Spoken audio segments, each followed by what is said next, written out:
Қайырлы күн баршаңызға достар. Бүгін сіздермен әлемге танымал сусындардың бірі фраппучиноны дайындайтын боламыз. Үй жағдайында Starbucks сусынын қарапайым жеңіл жолмен дайындау әдіс-тәсілімен бөлісетін боламын. Видеоның соңына дейін менімен бірге болып, арнама тіркелмеген болсаңыз тіркеліп, лайк пен комментарий қалдыра кетуіңізді сұранамын. Фраппу сусыны оның құрамындағы заттарды білдіреді, яғни салқын кофе, мороженое және коктейль бір-біріне үйлесім тапқан сондай керемет сусындардың бірі. Ал достар, ең алдымен кофемізді ыстық су құйып, демдеп, оны салқындатқанша қалдыратын боламыз. Енді блендерімізге мұз бөліктерін, кубиктарын саламыз.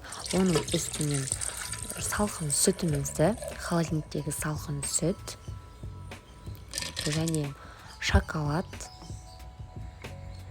қара түсті шоколадымызды салып, жақсылап енді блендерлайтын боламыз. 1-2 минутта блендерлеп аламыз.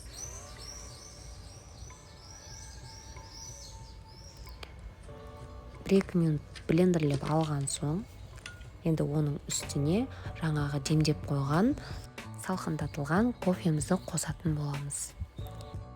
Және 1 шай қасық шоколадты пастамызды қосатын боламыз. Мен рахатский шоколадный пастаны пайдаландым.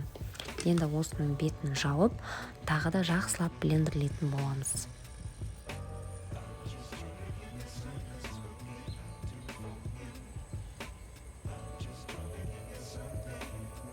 Міне көріп тұрғандарыңыздай өте қарапайым, өте жеңіл әдіс-тәсілмен жасалынады. Енді ыдысымызға немесе стаканға оны құйып алатын боламыз.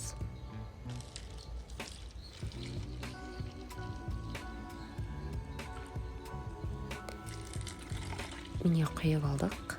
Енді бетіне осындай мороженое қосаңыз болады.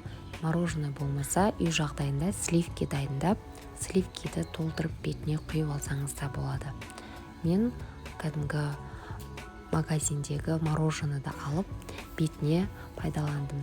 Енді оның үстіне шоколадтармен әрлеп немесе карамельмен әрлеп ұсынуыңызға болады. Міне дайын, өте жылдам, өте жеңіл, қарапайым әдіс-тәсілмен жасалынады. Бұл әлемге танымал, өте дәмді, өте керемет сусындардың бірі. Жаз айларында, үй жағдайында отбасыңызға, балаларыңызға жасап беріп, қуантсаңыздар болады. Толық рецепті осы видеоның астына описание бөліміне қалдыратын боламын.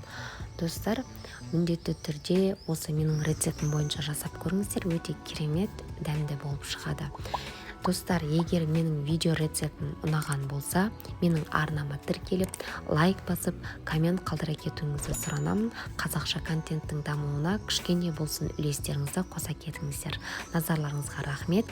Сіздермен болған Сандуғаш Әбдіқұлқызы.